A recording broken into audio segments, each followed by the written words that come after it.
Shalom and greetings in the name of Yahwah. Neither is there salvation in any other, for there is none other name, singular tense, none other name under heaven given among men whereby we must be saved. Ladies of the United States and other nations that might be tuning in, this broadcast is dedicated to us. As I share with you, I remind myself of the boundaries of obedience because of what Yahwah Almighty has done for us is reminded to me. I am reminded. I teach me as I share with you. Alright, I want to share a story. It's been quite some long time since I've read this. But I've had some things and stuff and on my mind and things that I hear and just in general. How far does a woman go in her obedience to her husband when the word says that we are to obey our husband in everything? Our husband is our head. He is our ruler. He shall have rule over thee. This is part of the curse that was given to women in the Garden of Eden. Another part of the curse was that she was to have pain in child labor. We find that, of course, there are New Testament verses that give a right for a woman to leave her husband. However, she must remain unmarried for whatever reason she leaves her husband. But I find in 1 Samuel chapter 25 a very interesting story that I've spoken of so many times before, and it's such a lovely story of a woman called Abigail. Some say Abigail in the English. And I would like to point out some things about Abigail. So let's read. I'll be reading from a King James Version and possibly the Complete Jewish Bible. So let's start in 1 Samuel chapter 25 and verse 1.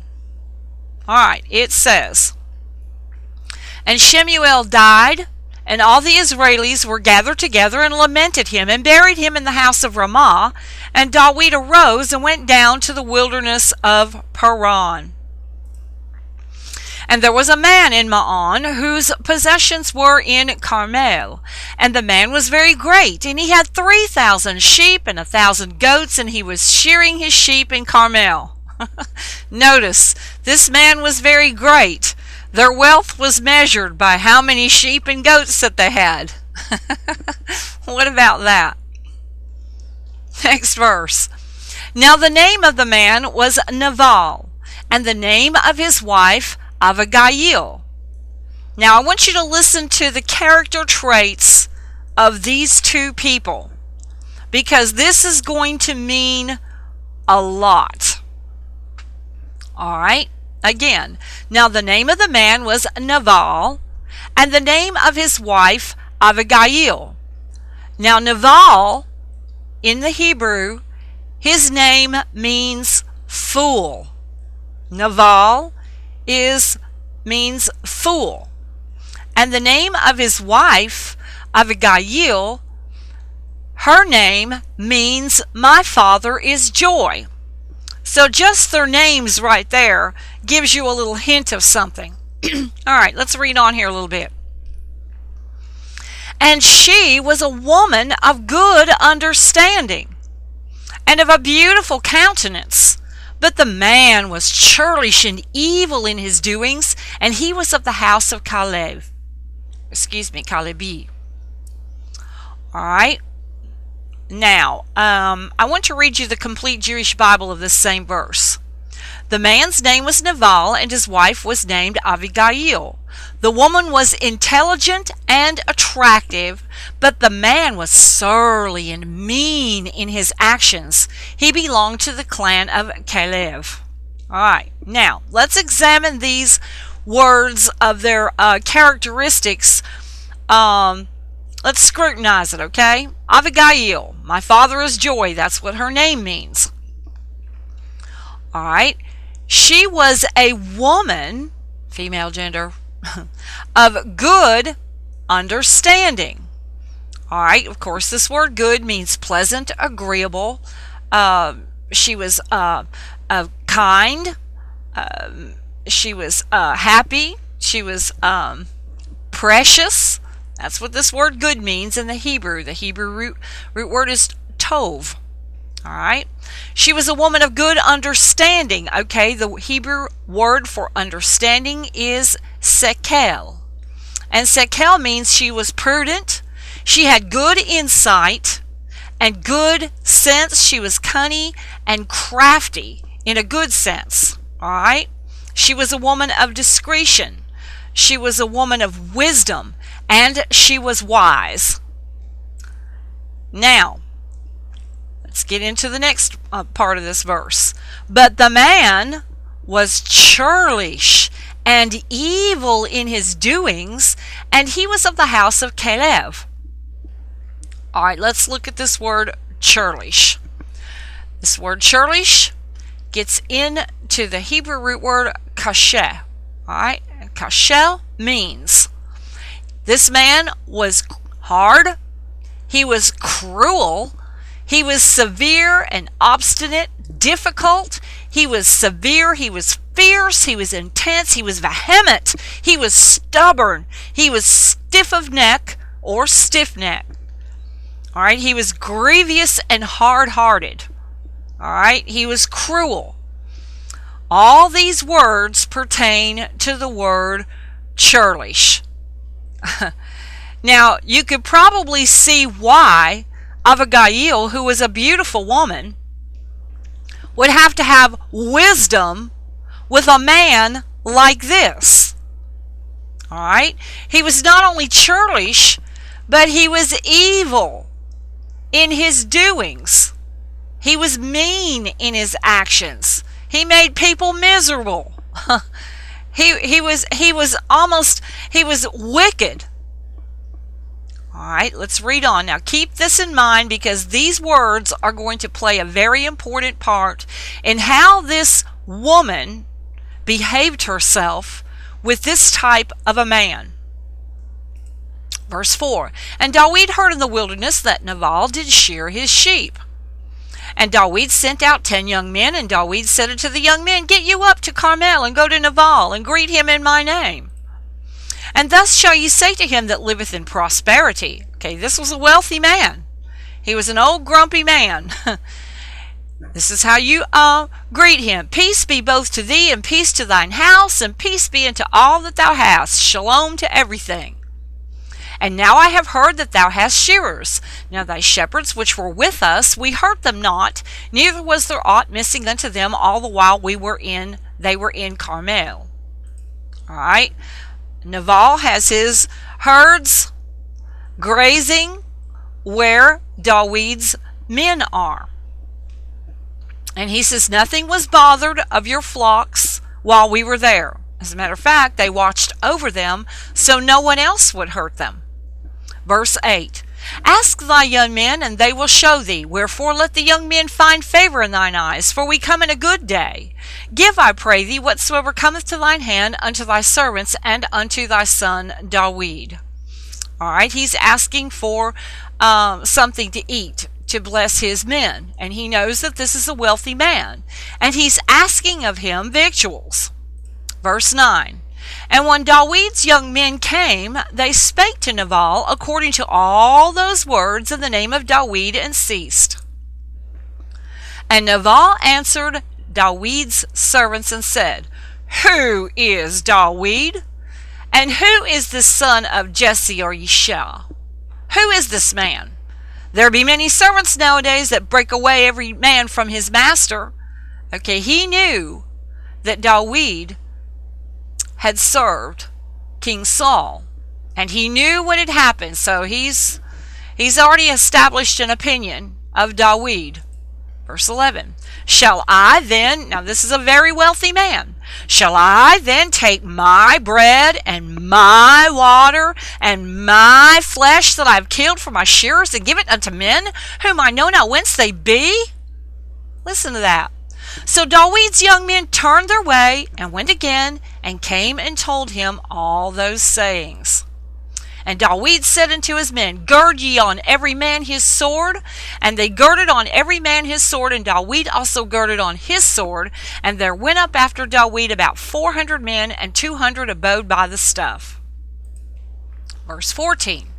But one of the young men told Abigail, Nabal's wife, saying, behold, David sent messengers out of the wilderness to salute our master, and he railed on them. This word railed in the Hebrew means that he screamed at them. He didn't just tell them in a smart aleck way. He was hollering at them. And he was just angry. And he railed on them. But the men were very good unto us, and we were not hurt, neither missed we anything, as long as we were conversant with them when we were in the fields. So he's telling them the truth. They were good to us. They took care of us. They watched over us. They were a wall unto us, both by night and day, all the while we were with them, keeping the sheep. See, there's a lot of thieves out wanting a meal. So they'll take sheep and eat it. They'll steal somebody else's stuff. And David's men were there to protect him. So that's what this servant is relating to Abigail.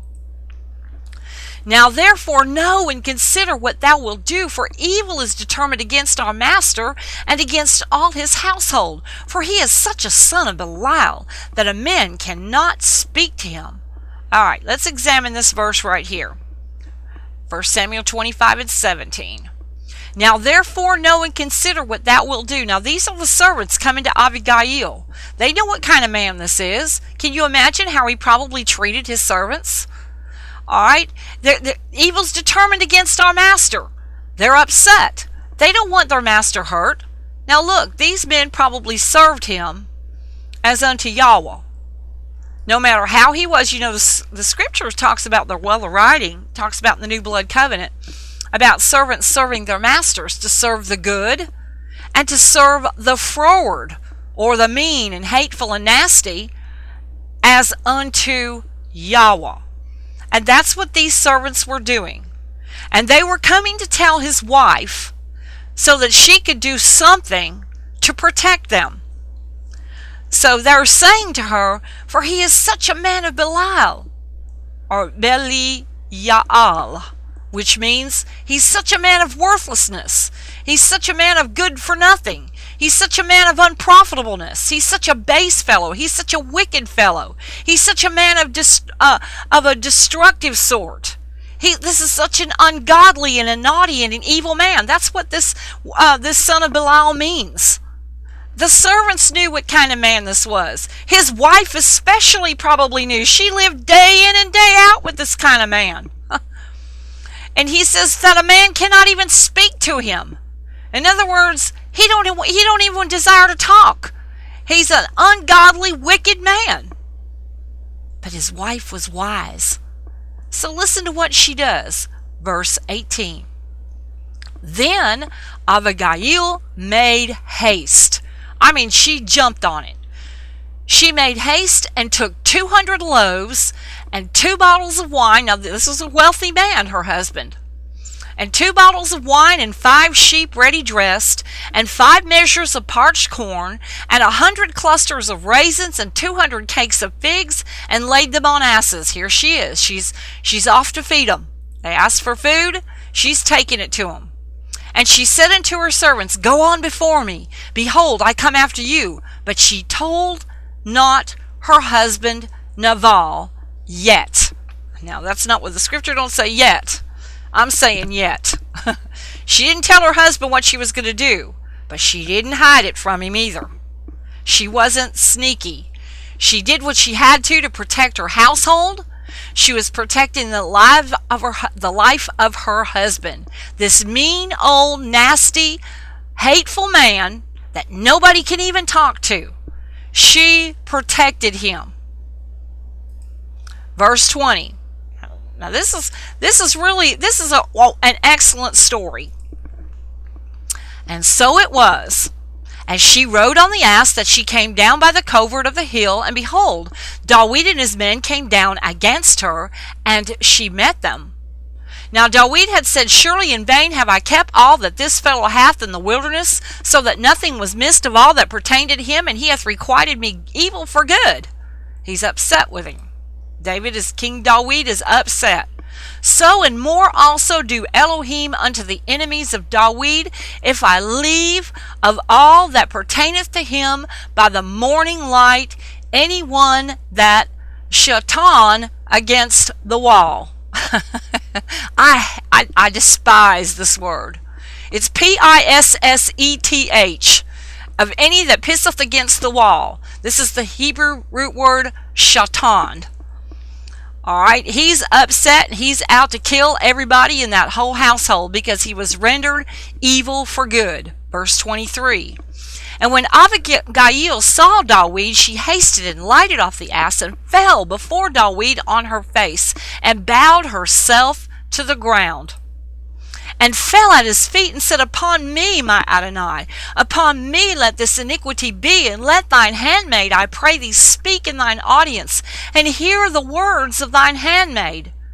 Look, see how she's humbling herself to protect her stubborn, hard-hearted, evil, wicked husband? Verse 25.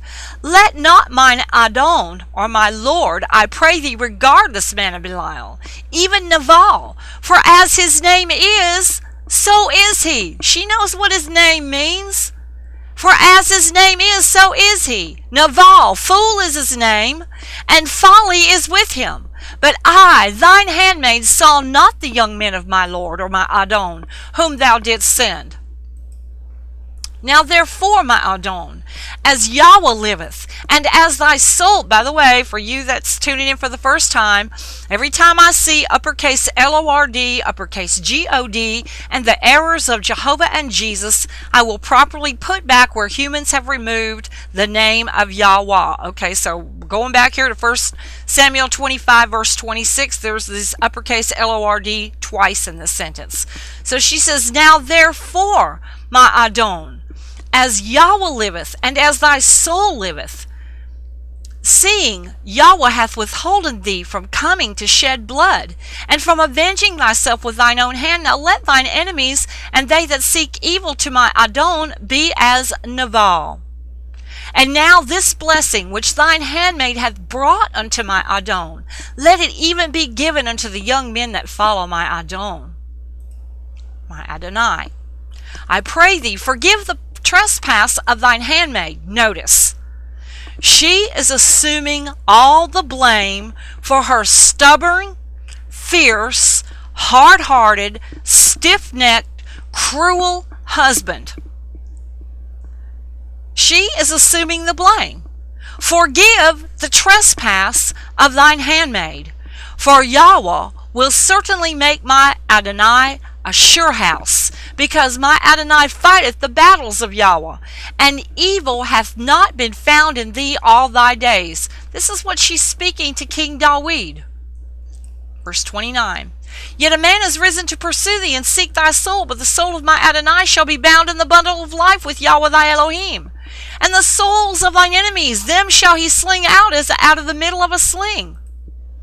And it shall come to pass, when Yahweh shall have done to my Adonai according to all the good that he hath spoken concerning thee, and shall have appointed thee ruler over Israel, that this shall be no grief unto thee. In other words, she's trying to tell him, your hand is sparing innocent blood, and this won't be a grief to you later on, nor offense of heart unto my Adonai, either that thou hast shed blood causeless, or that my Adonai hath avenged himself. But when Yahweh shall have dealt well with my Adonai, then remember thine handmaid. Isn't that something? She's protecting her husband. This cruel, stubborn, hard-hearted, stiff-necked man. And David said to Abigail, Blessed be Yahweh Elohim of Israel, which sent thee this day to meet me. You see how he's speaking to her? Blessed be Yahweh Almighty. Blessed be him that sent you to me. And blessed be thy advice, and blessed be thou which hast kept me this day from coming to shed blood, and from avenging myself with mine own hand.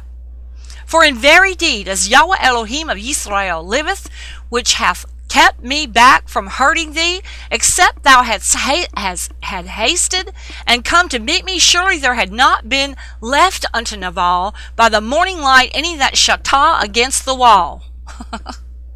Verse 35. So David received of her hand that which she had brought him, and said unto her, Go up in peace into thine house. See, I have hearkened to thy voice, and have accepted thy person. And Abigail came to Nabal. She went back to her husband now. She's on her way home. She's back at her husband. And behold, he held a feast in his house, like the feast of a king. And Nabal's heart was merry within him, for he was very drunken.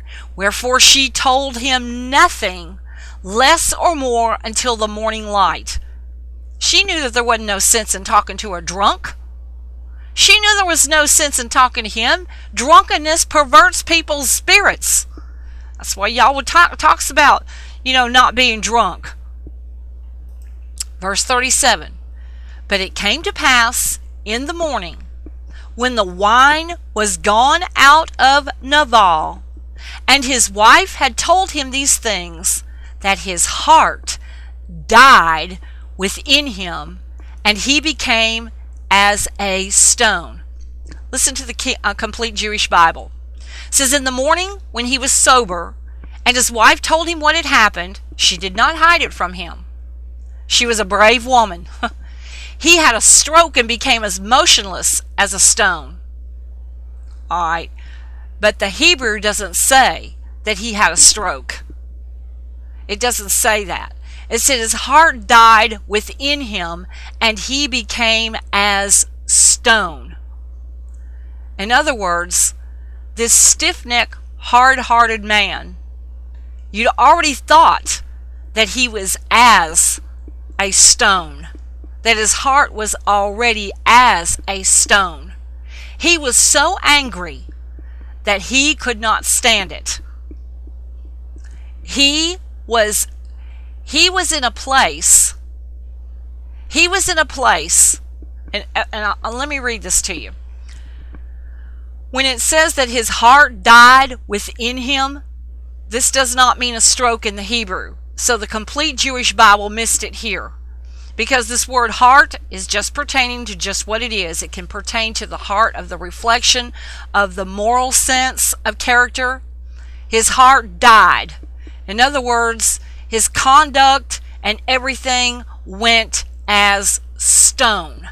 Now you would have already thought that he already had a heart of stone. You would have already thought that because of what Churlish describes. But it says that his heart became as a stone.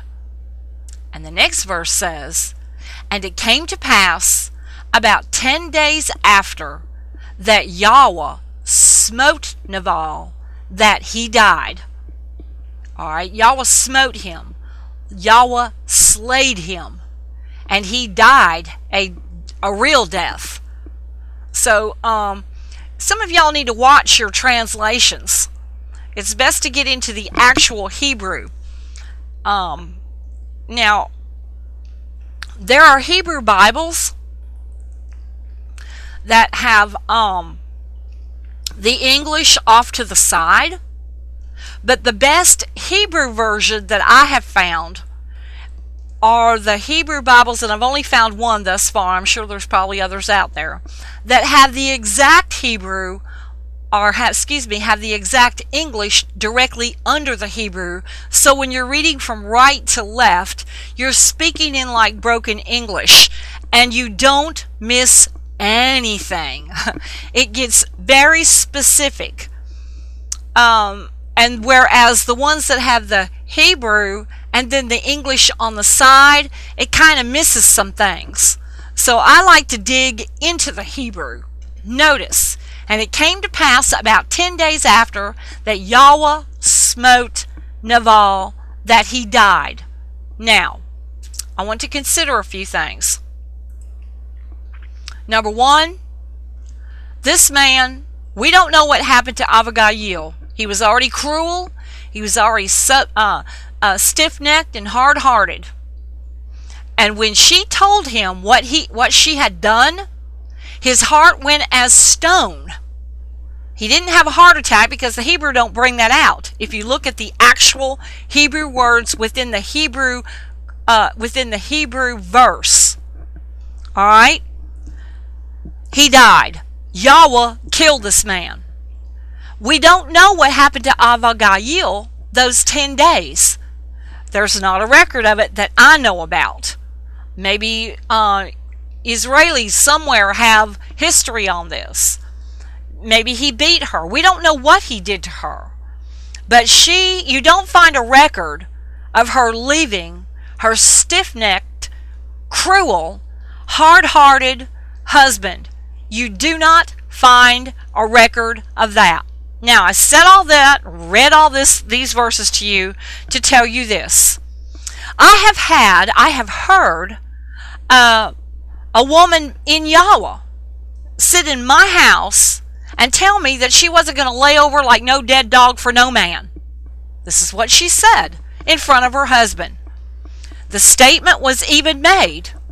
She was angry, and I could understand she was going through some things, and I have compassion there.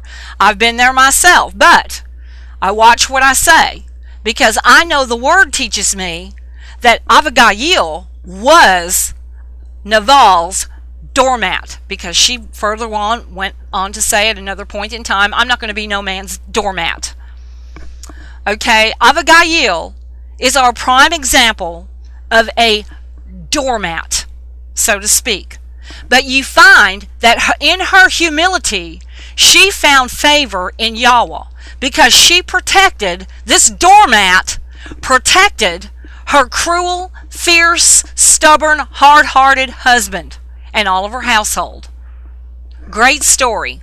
So you women that have this kind of a husband, you dedicate your life to Yahweh and you watch Yahweh work for you. But you must abide within the boundaries of obedience and keep your heart and your attitude right, that you don't get bitterness and evil within your own heart.